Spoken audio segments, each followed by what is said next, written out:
Welcome, welcome, welcome. Welcome to Wholesale Hotties, a place where ladies in real estate are talking about real estate. I'm your host and MC for the evening, Sharon Lee Smith, and my two normal co-hosts, Donda and Monique, are out this evening. They have other travel arrangements. I do have a special co-host coming, Jennifer Stewart. She was a former guest, but today I'm really super excited about our special guest, Shannon O'Neil. Shannon, welcome to the show. Thank you. Thanks for having me. You're absolutely welcome. So Shannon is a fractional COO and owns her own fractional office business called Let's Grow COO. That's amazing and super awesome. So it's my understanding a fractional office business type that type of thing is someone, maybe a solopreneur or a small business owner, can come and partner with you to help them on the operations side of things or the administrative side of things in their business. Is that correct? Well, we work with, so actually Matt V. Brock actually owns it, and then I'm his COO, but I also have several clients myself too. But it's a fantastic business. I love it. I love my job. Like, it's one of those things where, like, at the end of the day, I'm like, man, I don't feel like I had to work because it's just so much fun. Yeah. But we do fractional COO work for all different types of people and businesses. So like most of them are real estate and most of them are wholesaling or fix and flipping, lots of creative finance, but it could be any size. Like our smallest client, our client is just a solopreneur, and then our largest one does like over $4 million a year and has a big team. So it's really anybody that needs help with like operations management. Maybe they don't have their own COO, or like some of the teams that I work with, they have people in operations, but they need some training or like need to have different systems and things set up. Awesome. Interesting. So, hey, Jennifer, I already introduced you. Everyone knew you were coming. So, hi, welcome to the show. Glad you're here. Everybody, thank you so much for letting me co-host today. I'm very excited to meet you, Shannon. I think it's amazing to see what you're doing and read a little bit about you. And I'm so glad we can all be here today. Thank you for this, Sharon. Absolutely. Yeah. So I'm excited too. It's nice to meet you. Yeah, honestly, I just maybe 6 months ago was introduced to this concept of fractional office and family office and all these type of things, and so it's fascinating to me. So like why would someone come to you?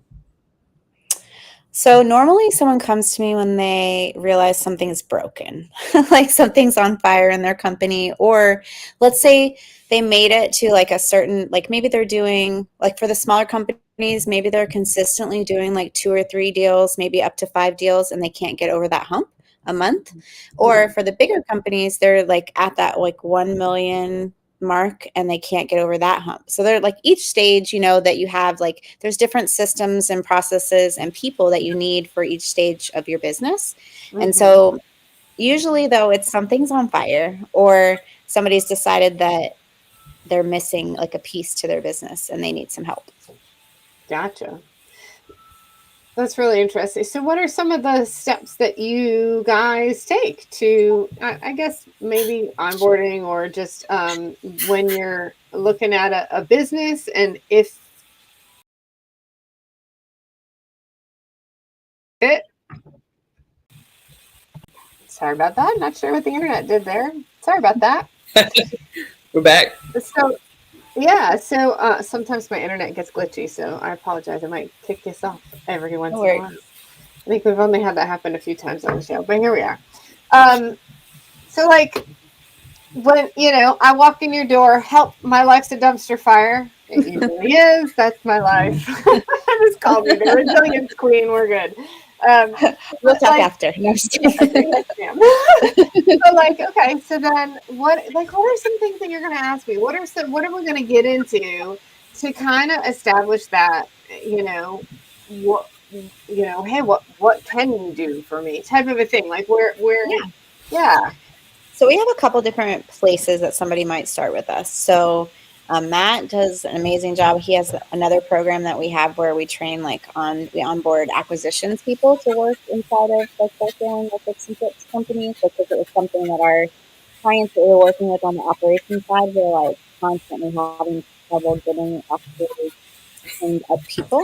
So yeah, so we have that side of our company too. So some people start over there and then move to operations, or on the operations side, the thing that we do is we go in, we look at, well, before we even decide if we're going to work together and if it's the right fit for both of us, then we ask a lot of questions. Like we meet with them and kind of dig into like what's going on. Why do you like think now is the time that you need a fractional COO? Why either don't you have one, or does your person need help with it? That kind of thing. And then we go into looking, once we actually start working with you, then we audit like every department and every person. People kind of get scared when they hear like a consultant's coming in or something like that. So we make sure like to start off first, like by saying like our goal is not to like come in and fire everybody. Our goal is to come in and like figure out what isn't working and keep everything that is working. So like we go in, we start at marketing. We look at what your marketing is doing. It's like one of the biggest places we see issues like all the time.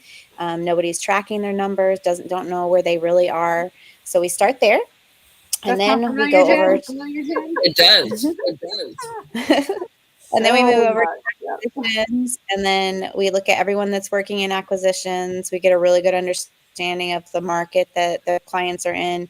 And then we move into like transaction coordination, dispositions, every single department. And then we set a plan. So we help them, first of all, with their org chart. Are there any pieces that are missing? Are there any people sitting in the wrong seat that maybe fit their culture, vision, values, but aren't wearing the right hat? We do predictive index assessments and some other assessments that we have to try to figure out like how people really fit in the company well. And then we make a plan. So we meet with the leadership team, usually the owner, sometimes with their top tier if it's a bigger company of leadership, and we go over what are your goals. We go start with like vision. What vision do you have? What values, core values do you guys have? If they don't have anything set up, then we set those. That's like a half a day kind of thing that we do. And then the rest of the time, we're just digging into all those things. We make a plan with them on like their org chart and their succession org chart. So like, what is it going to look like after this, like to scale? If you're like, we have one client right now that's at 3 million, they want to get to 5. Okay, what does that look like? How many people do you have on your team now? What is it going to take to get to the next level? Do you need more people or just more efficient processes? And usually it's a little mixture of both. Yeah. Interesting. And Shannon, would you say that you do this for wholesalers, flippers, landlords, or all of the above? All of the above. And then we have some other clients too that are like real estate adjacent. So we have like a construction company, and then like a plumbing company like that does some sewer stuff. And it really works with any kind of company, like because everybody really, in my experience, most people don't know where they're at, and so they can't get where they want to go until they do. Yeah. I think ultimately, if you think about it, every business is sales on two sides, right? It's a sales on the acquisition side, whether you're negotiating with a vendor for a good price for your materials, or you're negotiating with a seller to lock up a contract on their house, or you're negotiating with, whatever it is for your intake, your acquisition, your, that product integration materials, that's a sales process.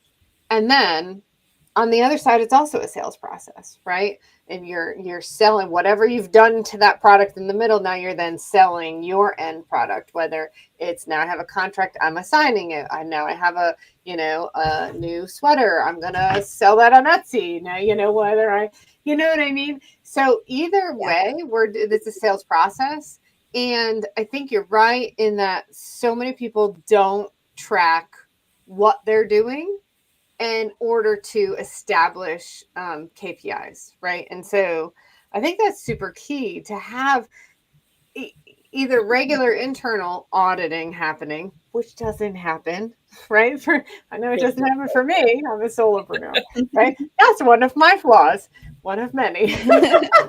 But, tracking those things so you can create KPIs.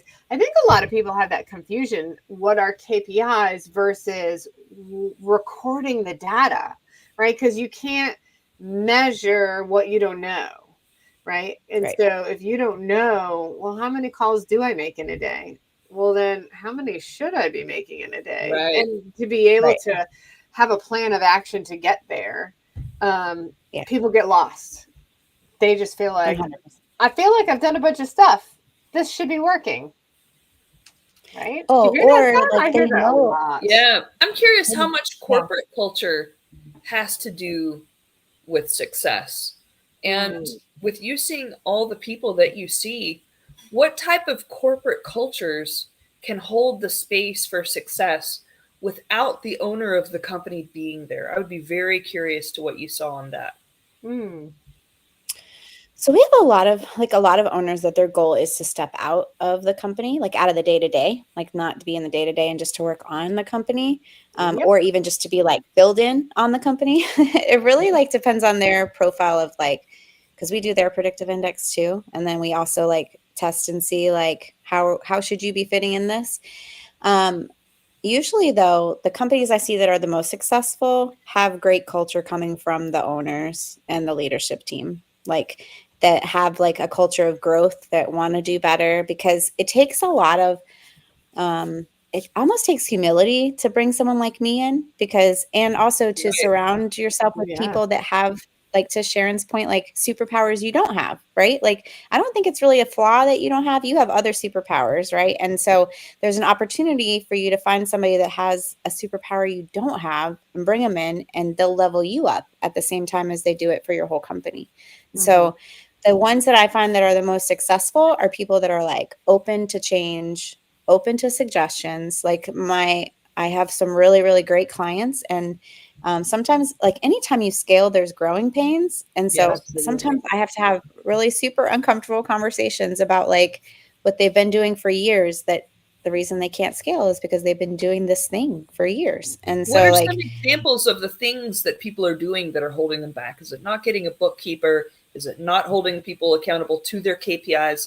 Like Sharon said, what are some of those things that are holding people back?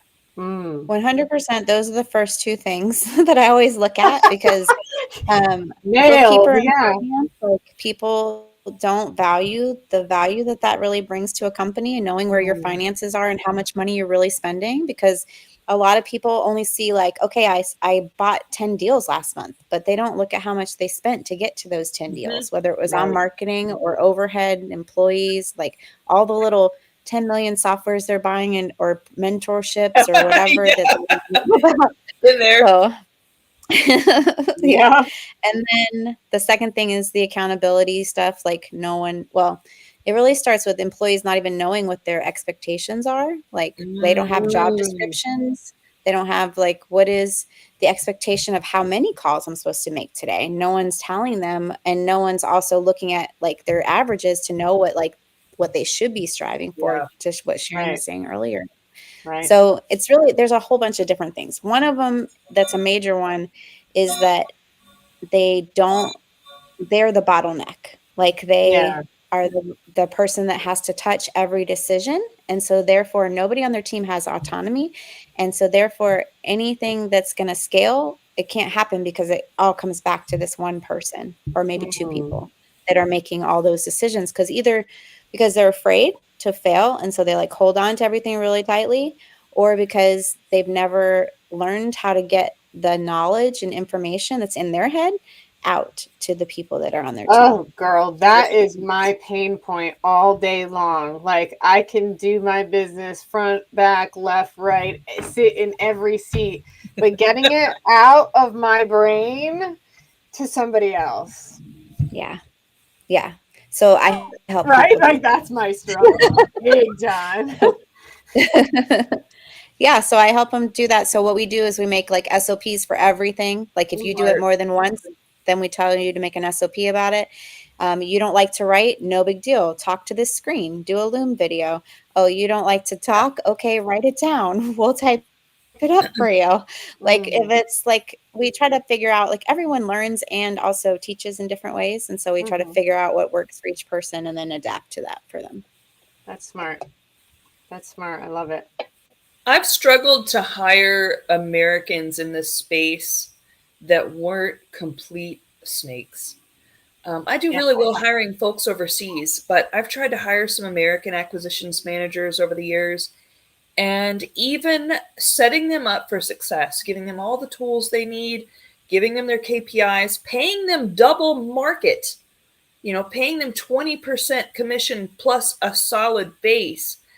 I still seem to attract the dregs of the earth. So I have to be humble and say, what am I doing that is not attracting the right people, even offering them generous bonuses and generous commissions and generous salaries and setting them up for success? And I don't feel like I have a toxic leadership style, but no one does.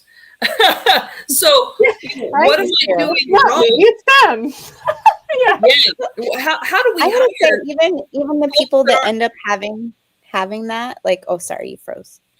Oh, did I freeze? No. Oh, yeah, go ahead. I was gonna say, even the people that I think end up having what most people would label as a toxic like leadership style, it's not their intention, right? Like it's usually because of, again, fear that they're going to fail, or they've already failed and they want to make sure it doesn't happen again. Or number two, that they just don't know what they don't know. They know they have all that big pieces, but they don't know how to actually implement them or have other people take them out for them. So from a hiring perspective, the thing I usually see that causes what you're talking about, where those people maybe either take the tools you give them and then they run away with them, or they take the leads you give them or they run away with them, or they're just not good people. They're just not good people. Yeah, truly. Like, guys dodging child support and stuff like that. You know what I mean? That's what I mean. Dregs of society folks, right? That seem to be attracted to these types of rules. So I know I've already mentioned it like twice, and so I don't want to beat on it, but the predictive index or other assessments, it doesn't have to be that one. That one's kind of expensive, but there's other ones too that look at that, not like someone's personality, but how they actually function in a job role. Like if you can figure that out before you hire someone on your team, you will also be figuring out at the same time how they're going to show up morally, ethically in your culture, because it looks at things like, how driven is this person? Are they going to make a decision based on analytics? Are they going to make it over here because they're super flexible? You can see all those kind of things on there, and a lot of people that people hire as salespeople are like a maverick. They're they want to go off on their own. They want to do their own thing, but I was a maverick when they did the predictive index. They 100%. That's what most owners of companies are, or the top salespeople. But sometimes what we do, especially in the maverick role, is hire other mavericks, and that often doesn't lead to a good combination. Because is that what it is?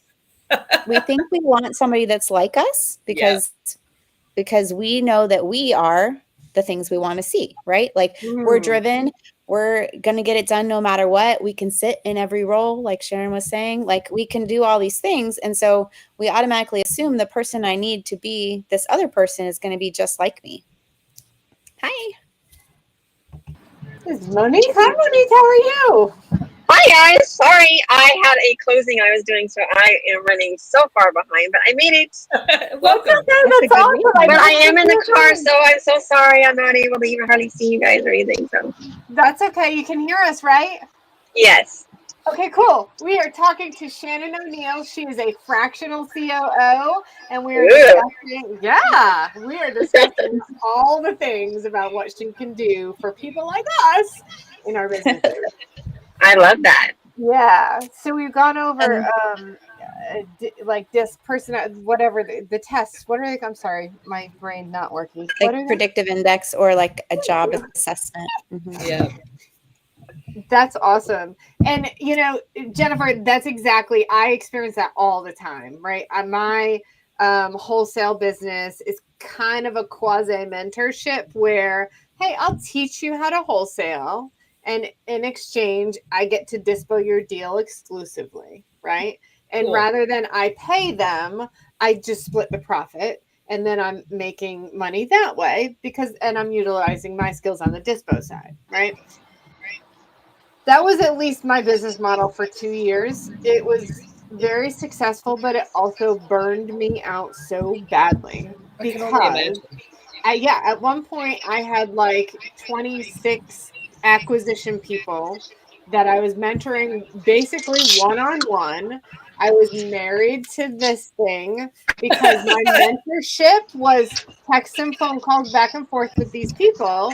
Yeah. And they basically sucked all the knowledge out of my head and would vanish. I had a few, like I probably 5 or 6 that actually were very loyal, that repeatedly brought me contracts that we sold. We did great business together. But so many others would suck so much from me, so much time, so much money, so much knowledge, so much energy, whatever. And then they would like poof, be gone. And the next thing I know, I see them on Facebook selling a deal. Wait, motherfucker, I taught you how to do that. That should be my deal. What Yeah. are you doing? You know what I don't understand about not being loyal? Maybe I'm so lazy that's what keeps me loyal, right? It's like, why do I want to find someone new when I could just be loyal to the person who brought me to the dance? Exactly. Who has the energy to constantly be going out and trying to find the new, latest, greatest thing, person, whatever it is, whenever I can just stick with the person who brought me? Yep. That's so much easier. Yep.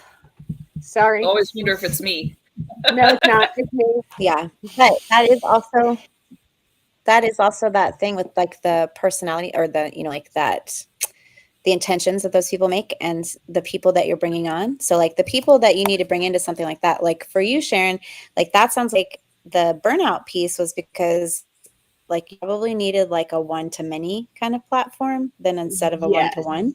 Yes. Because like that is like whenever people have like a one-to-one, they just think that they, like for lack of a better term, that they own you, that they own your time. They're like, oh yeah, no, I'm doing this one-on-one thing. Like you got to be available 24/7. Dude, I would get texts and phone calls at like 11, 12, 1 in the morning sometimes. Like, what are you doing? This is not business hours. You are not on the call with a seller right now. It can wait till morning. Yes, absolutely. Yeah. Sorry, I'm a little upset about that. Yeah. Understandably.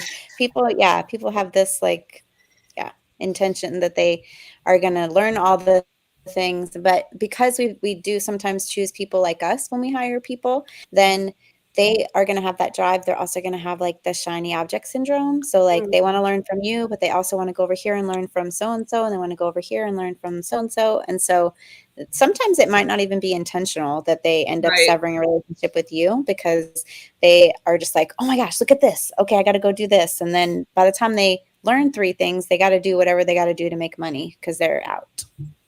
That's the thing. Yeah, that's so true.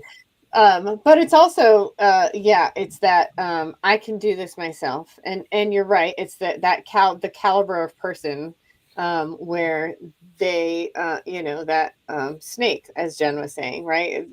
They are going to go sell the deal themselves. They're going to make more money that way, and whatever, right? And so you're right. I needed to do a one-to-many versus a one-on-one, and which is why I've pivoted. You'll be so proud of me right now. I have a wholesale mentorship that I've actually put together. And we're talking about like all these way too many tools. I also have software. I've been working with a software development team for months now, and it is releasing, I think next week, we have our final touches. So like, that's me. That's us. So one of the things that really irks me is the ethics of these people, right? And so that's how we're branding is the ethical wholesaler, and the software is white glove dispo, right? Because really, if we think about it as a wholesale company, our customer is the end buyer. It's not really the house seller, right? And so I want to provide a white glove experience to my clients, my true customer, which is the flipper, the buy and hold investor, whatever. So Anyway. Well, and they'll just keep That coming was back to totally you. a tangent. I totally didn't even mean to talk about that today, but that's you're right. This is how that came about, is because of all that burnout and all those snakes. And the only way to stay in business long term is to be ethical. Yes. Yes. That's the only way. So it's not even like this higher level aspirational moral, like, oh, you know, look at me, I'm such a good person. You can be the most base person that exists and still see the value of being ethical, because it's the only thing that really allows you to stay in business long term. Exactly. Especially, I'm sorry, real estate nationwide is still one of the smallest industries out there. And everybody knows everybody. Yeah. I can't tell you how many times I'm like, oh, I'm going here. And they're like, someone's like, watch out. You know, they'll just come out of the bushes and say, watch out. Or I'm going to go here, and I'll get 3 phone calls. Jen, you got to watch out for this person. Yeah. And I'm like, okay, well, thank you. You know, I was just going to sell them some data.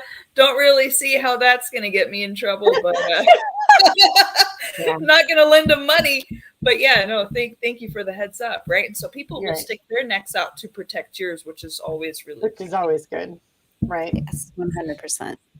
Well, and I've met a lot of those people too, of course, because I too work in real estate, and no matter where you go, you're going to meet those kind of people. So I usually like use them as an example of what I don't want in a client, and then also what I don't want like in myself, like, you know, so it's like I feel like they're there as a tool so that you can be like, okay, those are the kind of people we don't want in our lives, and how do we get to the people that we do? And since it's all women here, I'm going to admit, I used to just think it was men who did that stuff, but I've seen more and more and more women in the news who are doing this stuff. And I just want to encourage other women, like, you know, just because maybe it's not as easy to network doesn't mean that we have to do these shortcuts that are unethical. Because I wonder if some of them are just doing unethical stuff because they don't feel like they have the same access to network, mentorship, etc.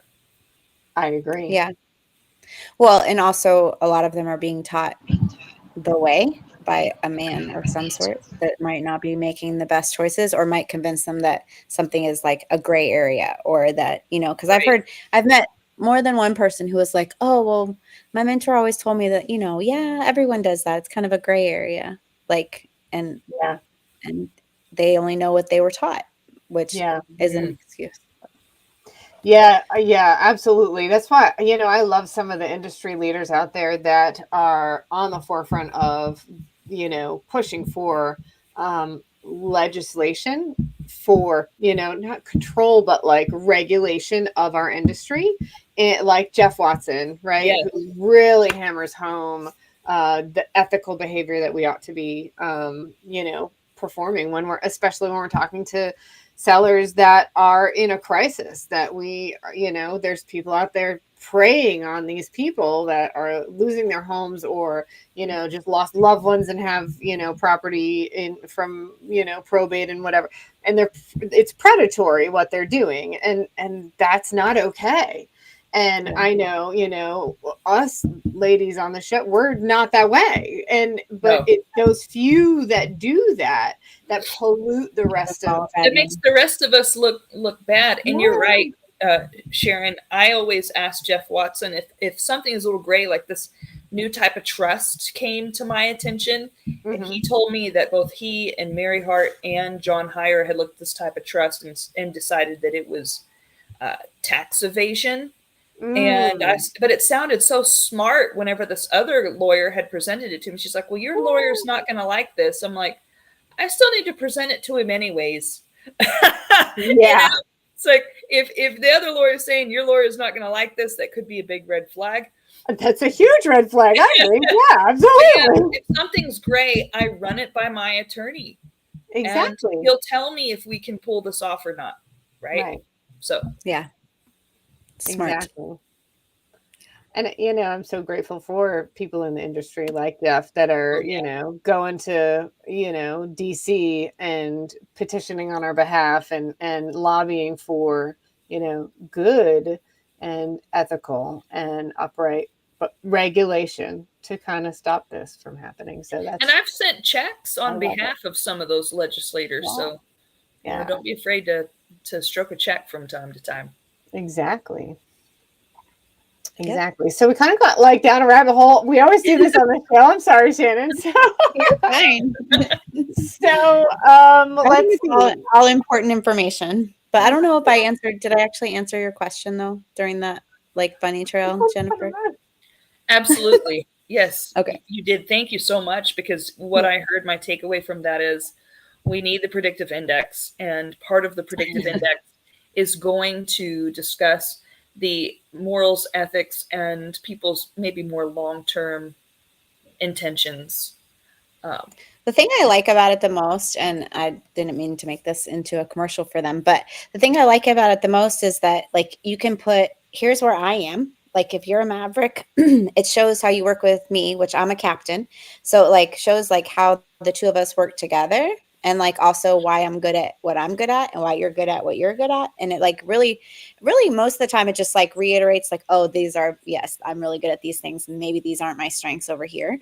But then as you hire new people, sometimes because, well, just like sellers lie and buyers lie, like so do people that you're hiring, because they need a job or want a job or whatever. And then they say, yeah, I'm great at sales. I'm great at whatever. And then you give them this thing, and then it shows that like that is like, it shows the self vision of like what they think they are, and then how they actually show up based on this assessment. So then it gives you that chance to like say, okay, do I need this type of person on my team or this type? And then you can match it. Yeah. That's really interesting and good to think about, because you're right. We view ourselves differently than what we actually are, and ourselves too. I like to think that I'm an integrator of some sort and can handle my systems and processes, but I'm absolutely not. I'm totally a visionary, and like I can cast you a vision all day long, but putting it together has been a nightmare into like system, right? So that's I brought on my software team, and they're also going to do my back end stuff, and it has been so amazing to watch it come together, and like, man, this is what I needed all along. That's awesome. And that's like, actually like one of the biggest things I see. I didn't mean to interrupt you. No, good. But like, one of the biggest things I see is like people wait a really long time to invest in either an admin, an EA, or an ops person, because like, especially as a visionary, you're like super focused like on your end goal. And so when that happens, you're like, okay, everything must be revenue driven, which is true. But what they don't realize is that the admin and the EA make things so efficient and get things done in such a manner that you're going to make a lot more money. So like, usually when I get called is when people have things on fire, but you could avoid all of that by just starting with someone like me on your team to begin with that's helping build it out. It will take a little bit longer because they're going to want to do it right and like take steps to like make sure everything's in line, but you avoid a lot of heartache and a lot of money spent on like all the different technologies, all the different processes, hiring multiple people to try to figure things out for you. But yeah, that's usually the biggest aha that people have is like, oh man, I might have spent money and it wasn't money that immediately made revenue, but then in the long term, I made a lot more money. Yeah, definitely. Like I think I have torn my business down and started fresh 3 times now in 3.5 years because of exactly that. You get started doing one thing and man, this is not working. And if I had just had, the right people the first time, Yeah, well, and I mean, and everybody does that. Everyone learns. As long as you're learning and you're not just repeating the same mistakes over without learning, then you're fine. You're going to be fine. Yeah. And then like I brought people on board without vetting them. And that I think is a huge thing. 2024, I learned probably 4 major, very hard lessons. And result was because I did not properly vet,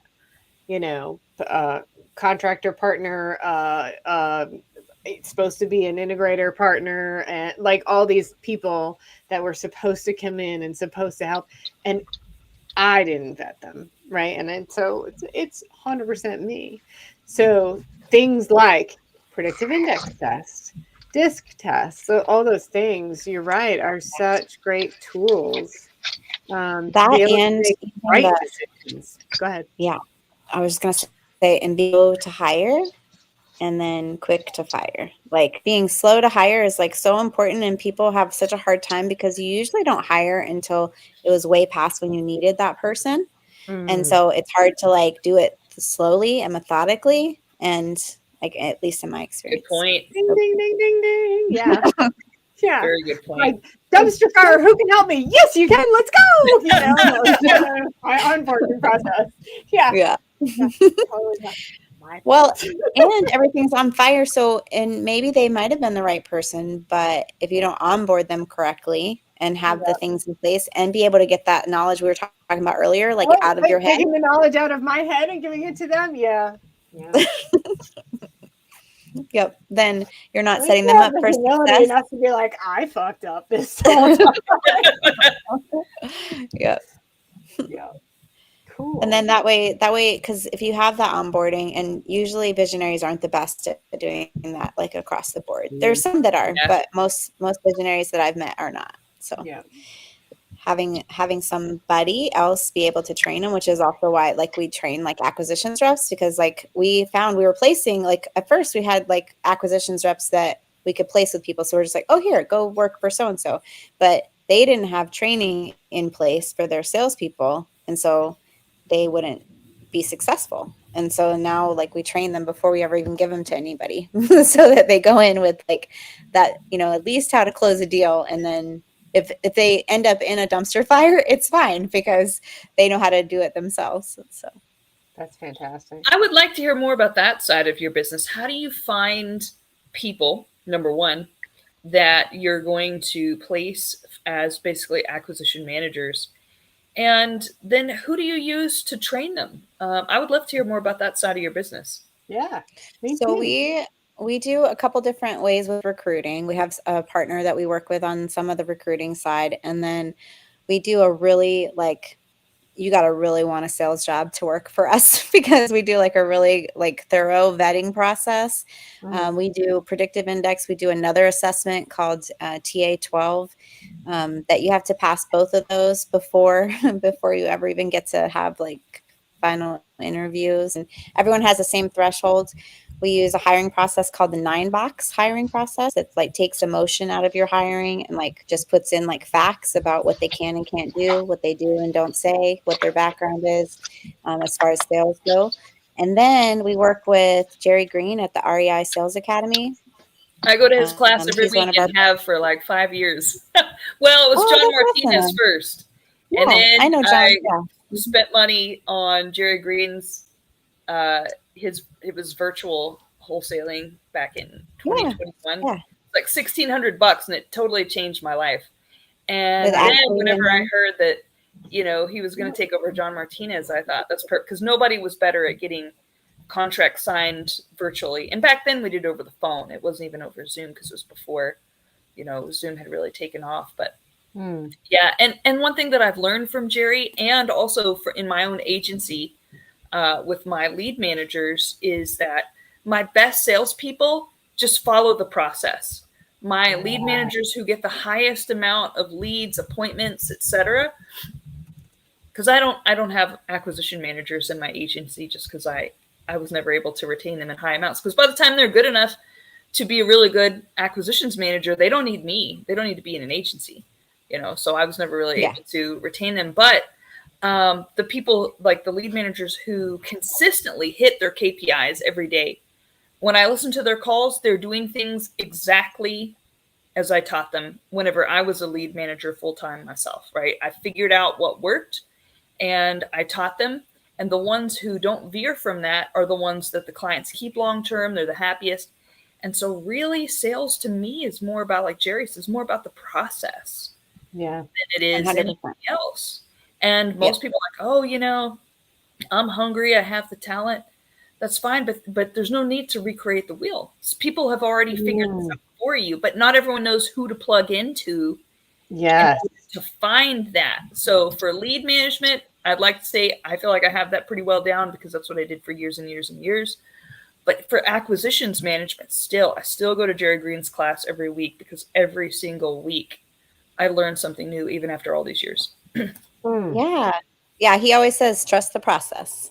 Yeah, he's right. And that's been my experience too, is when acquisitions people follow like the script, and even if they think it's annoying, or they're like, I don't understand why I do this thing. And then like, even if you don't understand it, until you do, just keep following the process. Right. But we work with him. We also work with Steve Trang and the Disruptors, and then another training group. It really doesn't matter. Like if someone that we're hiring for has a specific training method, then we will figure out like how to train to that method. A lot of them overlap, and a lot of them are based on like similar. How does Steve Trang and Jerry Green differ? Because I've never done.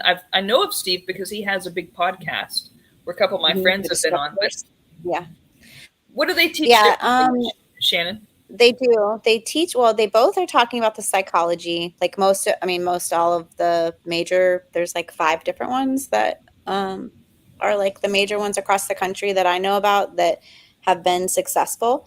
There's not just one way, right? It really doesn't matter which process you use as long as you stay in the same process. And then it's like sometimes if you're more analytical, then we tell you to lean more towards Steve Trang's. If you're more emotional and connect with people, like and build rapport, if that's like one of your superpowers, then we say connect more with REI Sales Academy and Jerry. Fascinating. Because like Steve, a lot of his like overarching, like pushing and pull, going negative, all those things are the same in each piece, but like his is a lot more like getting to the point. There's not as much build up to the rapport. If he goes in person, or like the person he's teaching goes in person, they actually don't even walk the house. They just stay in one place and have a conversation and do the push and pull in person.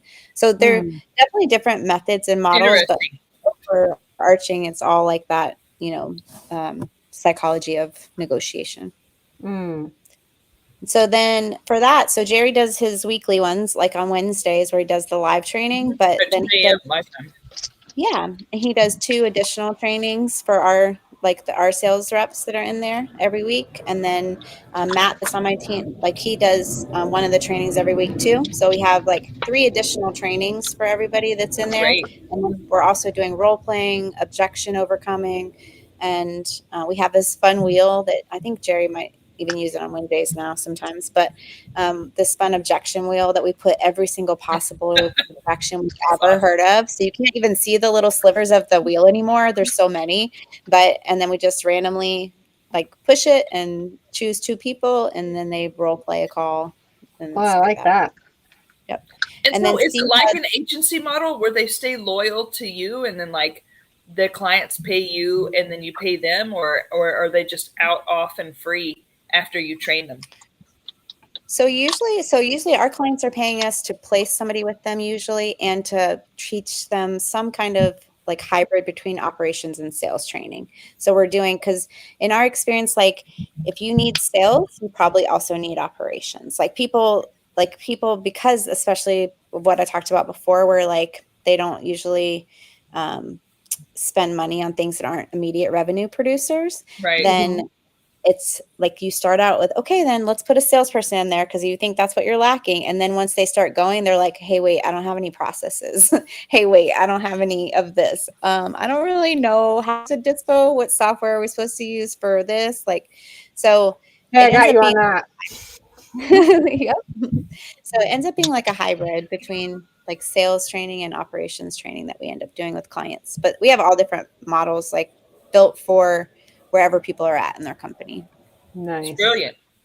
Truly. That's awesome. So we are not all about business, right, ladies? Like, what do you do for fun? Okay, listen, when I was learning about who Shannon is, I found all these really cool things that she does. She is a photographer. She does event photography, wedding photography, and she does event planning and like what book events with we do authors and stuff. How fun. Listen, I'm a hooker. And that's about all I do.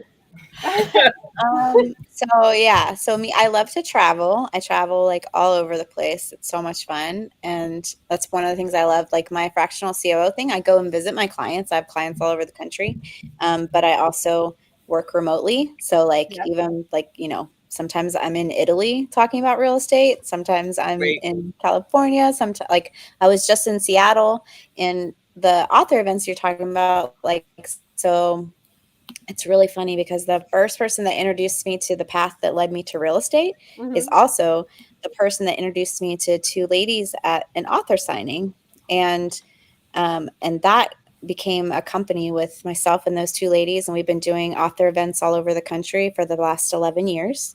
Oh, fun. And mostly romance books. Most of the authors that we have come write that, but also like there's some young adult, some like fiction, some like what they call chick lit, like women's fiction, some sci-fi, but mostly romance. Nice. Yep. That's so cool. Wow, that's very diverse. That's so cool. It is. It's so fun. I love it. So there's three of us that plan it. So like I'm really, really busy in my day job in the real estate world. And then they do a lot of the like planning up to the event. And then I do a lot of like the day of coordination and running. And I we have like a volunteer team of like 50 people. Like we have events, all different sizes. Like there's usually like between 30 and 100 authors. So it's not just like one or two authors that are signing. Oh, wow, that's cool. And then we have anywhere from like 300 to 900 readers that come and get their books signed.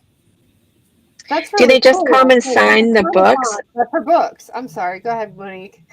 Do they just sign the books, or do you do like a whole event where you feed them or give them drinks or give them a talk or something that goes on at the event, or is it all strictly signing? So it depends. Like a lot of times we like to do like a really simple, like 4 to 6 hour event where people come, they get to meet their authors. They talk to them while they're signing them and stuff and like ask them questions. They bring them presents sometimes, like there's some crazy presents, and they can get their picture taken with them, kind of like a con, but we do less. There's a lot of our peers in the same industry that do like 3-day cons and like do panels and do all of that. We occasionally have like or occasionally have like a panel or something before or after. Sometimes we might show, like if one of the authors that's there has a movie that's out like from their book, we might show that the night before, something like that, or go see it at the movie theater if it's in the movie theater. So it's almost like an open house, so people are streaming in and out throughout the 4 hours. Okay. It's a little more intense than that because like we sell out usually within a couple minutes. Wow. And then like the people are like trying to buy tickets like up until that day. It's very like cool, but also a little stressful. And then we have to have line control. So like we have to watch, like we have so many people get in line and then you get ticketed and come back to this line later kind of thing. So it's a really cool, fun thing. You guys should come. We're going to have one we have them all over the country. Our next one is in Austin, but actually we have one here, Sharon, next year in Norfolk. So. Well, I just missed you in Seattle.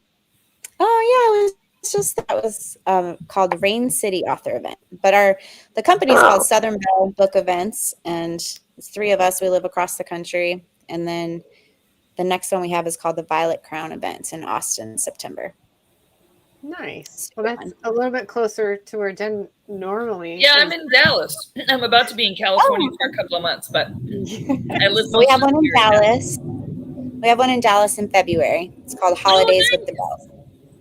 Well, that sounds like fun. I'm encouraged to hear that people still read books because anecdotally, it seems like people are always on their phones and they could be reading books. They could be doing anything. They could be doing day trading. They could be, you don't know what they're doing. But in terms of just holding a straight up book, I only see people with like white hair and no hair. In the airports, white hairs and no hairs holding books in the airport, and God bless them because they're still living in an analog world. It seems like, they've got their timepiece that isn't digital, and they have their book, and they're unbothered. It seems like by the world that I live in, where Sharon talks about being married to this, and I'm jealous sometimes of seeing these older folks like my dad who just have no need or use for social media. He still reads books. He goes to his day job. And he comes home and he's living his free autonomous life. And I'm like, man, that sounds nice. So do these readers, do they buy paper books or do they buy them electronically? Because obviously they're having them signed. They are physical books. So Right. sometimes they're having like a photo frame signed or like some other kind of thing that they hang up in their house because they do read all their books like on Kindles or they listen to them on Audible. But a lot of times what they're doing is buying like special edition books, like where the book is like this favorite Pretty. book of theirs that they read. And now like the author has remade it in like a pretty form. And so now they want to put it on their shelf. Absolutely. So It's this is one of beautiful. my That's cute. I love that. I love books. so much fun. Me too. Yes. And there's still people that are really like, I have a friend who has so many books. It's crazy because books are like him, and that was his thing, is like books. And his wife who passed away, she had a book club even Wow, really? still. Yeah, there's book And clubs she would- here where there's book clubs all over the country still where people are still reading and Yep. deciding which book. And I think I'm in like 3 of them. That's great. I think If she you come had to a my house, podcast. you see that I have a ton of books and a ton of clothes. So those are my two I'm not really a material person, but I love books and I love clothes. And my house has a lot of them. I think I have enough clothes for probably easily a year and a half where I'd never have to wear the same thing twice, which is insane. I know. And then, and then I have hundreds and hundreds of books. And I have to go out of town in order to read them, right? And so half my books are basically books because it's my way to mentally escape work, which is what I associate with home. So I'm so glad that I met you because I just feel like I'm the only one who still loves books. Yeah. No, you're not alone. You're not alone. There's still lots of us. That's Sharon, awesome. do you have a lot of books too? I actually do, and my biggest problem is I have ADHD. I'll read the first, 3 or 4, maybe 5 chapters, and then it goes on my nightstand. And then I get excited about my next book, and I start reading my first 3 or 4 chapters. Yeah. I probably have like 20 on my nightstand. I need to maybe finish them. Sharon, maybe you should just jump to the end and call it good. That's a great idea, honey. Let's do Well, it. Shannon, to your business model, I struggle to do things that are not revenue generating. So Yes. I feel a little guilty Yes. reading books because I own a business and reading books is not revenue generating activities. What would you say to someone like that as a fractional COO? Yeah. So I would say 2 things. Number 1, so most of my reading that I do now is on Audible. So like I listen to a lot of books. I use a lot of them to make more money. So I listen to a lot of books that aren't, that are like The Gap and the Gain. There's a lot of business books that I would suggest that everyone reads. And like one of them that I make all my clients read is called Second in Command. And and that is like about like the importance of having someone help you integrate things and stuff like that too. And what that person really is responsible for and what they should or shouldn't do. But I would also say that studies show, and in my experience, it's really true, that if you don't take a brain break and like walk away from work and like find something, it doesn't have to be reading, but find something like if it's going on a walk, if it's going to the beach, if it's crocheting, whatever it is, like you can find something that does help you like disconnect. And if you associate home with work, then maybe it's going to a coffee shop and like even if it's for an hour or whatever, is that when you come back, your brain actually is clearer to think and you make more money. Yeah. You're gonna make I more actually money. found That's a after my good burnout point. I love that. I was very intentional with my schedule going forward. So like on Sunday, Saturday night, really, this goes in do not disturb and silence, and nobody reaches me except my son. That's it. Right. And I go and no computer unless I know of an emergency that's happening. And I go and take walks in the woods. So I'm grounding again. I spend time doing this. And what I love about this, right? It's mindless. It's like decompressing. And I get pretty things when I'm done. It also has like there's something about tactile activities too. Like it helps you get the stress out of your body, like into something else. Yeah. But also the other thing that happens, Jennifer, is that whenever you do step away from your business, you're able to see like that the goals for your business a lot easier too. Like we make everybody take like once a month, like all of our CEOs, we ask them to go like without technology somewhere, like if it is like on a walk or whatever, or go sit and have a picnic, whatever it is, and to either write down or think through like their goals, where they're at, where they want to go. And like something about like stepping away from the actual business helps you work on the business instead of being in the business, putting out all your fires and worrying about everyone else that's working in your business and what they're doing or not doing to make you money. Then you are focused on like where you're going and where you've been. And that way you have a clearer path forward too. Thank you for giving me the permission to do that from an intelligent perspective. I needed that. So I just want to say thank you. Yeah. Oh, and my last question that I keep forgetting to ask Shannon is, what's the investment for enlisting services like yours, if you don't mind me asking? It really depends on the size of the company and what you need. So like our lowest, like we do some one-on-one coaching. I do some one-on-one coaching, like that kind of stuff starts like less than $1,000. And then our highest packages are like $20,000 a month. Like the clients that are on the $20,000 a month are usually like the higher tier, like ready to scale towards like 5 million or 10 million. And those people are getting like all of their SOPs written out. They're getting all of their employees vetted. They're getting all the assessments. They're also like either myself or another fractional COO are working with them every day in their business. And like, that's really the thing that I like about what I do versus like what some of my peers do, which also is a great model, but just not what I have chosen to do, is that we actually work like in the business. Like there's a lot of people out there that'll tell you like, here's the things you need to do, but they don't help you do them. Yeah. And I find that like when I'm in the business, first of all, I get to see the truth, like what's really going on. Like, you know, not just the vision from the visionary, but the vision from all the employees and like what the actual stats say and stuff like that. I'm in their system. I'm in there talking to all of their employees. Like if they're not ready for that kind of vulnerability, then they're probably not ready for actual change. And so like when I find when I'm in there and I'm actually like able to be like, hey, this is what I see. And they're hearing it from somebody outside of their company that they have paid to come in to do it. Then sometimes that helps them hear it, because other than like we hear it from employees, but we think employees are just complaining, or we hear it. We don't have time because we're busy putting out all this fire. You don't have time. Right. Mm-hmm. And so, so it just varies and like based on where your company is at and where you want to go. And do you, Shannon, take them and basically help scale a company and prepare them for an exit if that's the direction that they want to go? Yes. So I have, again, different levels of clients. So like one of my clients, like we've helped, he's like, you're never leaving us. so he doesn't have a transition plan out because he's like, nope, we went from making this to this and now you're like stuck with us. And I am not as good as Sharon at building boundaries. So like I make besties with all my clients.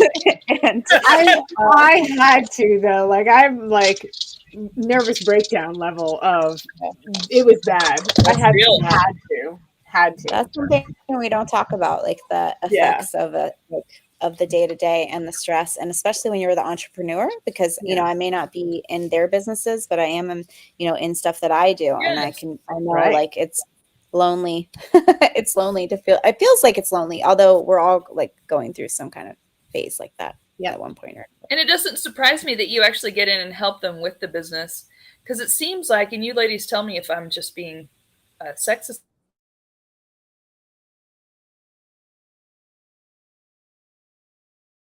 we don't just tell people, we do it, right? It's like they say, you know, if you want something to be said, give it to a man. If you want something to be done, give it to a woman. I know that's overly simplistic, but I think there's some truth to it. And so I wonder, whenever you're referring to your competitors, if they're all men, telling them what to do, you know. I don't know if they're all men, but it is. I mean, it's also a more scalable model. I like to be outside the business and just tell people what to do, because you can meet with a lot more people, and you can, you know, and we do have one of those levels of it too. Like, do you just want advice and strategic like consultation? Then we can do that too. But yeah, in my experience, it makes it so much I enjoy it. And then I have an amazing rock star like assistant. Her name is Abby.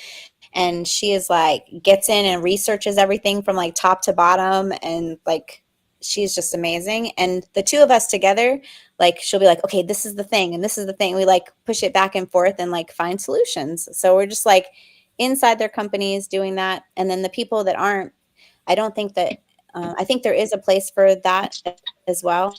Like having just that strategic advice. If you already Sure. have the people, but you're still struggling a little bit. So, but yes, I'm definitely a fixer in all forms of my life. Or like, you know, I fix, if you just talk to I me a little love bit that. longer, I will just try to fix things, even though like you might not have wanted that, but that's okay. Well, that sounds like a good friend to have around, a rare friend. Yes. Especially with the visionaries, they need somebody like you, Shannon. That may or may not be very, very true.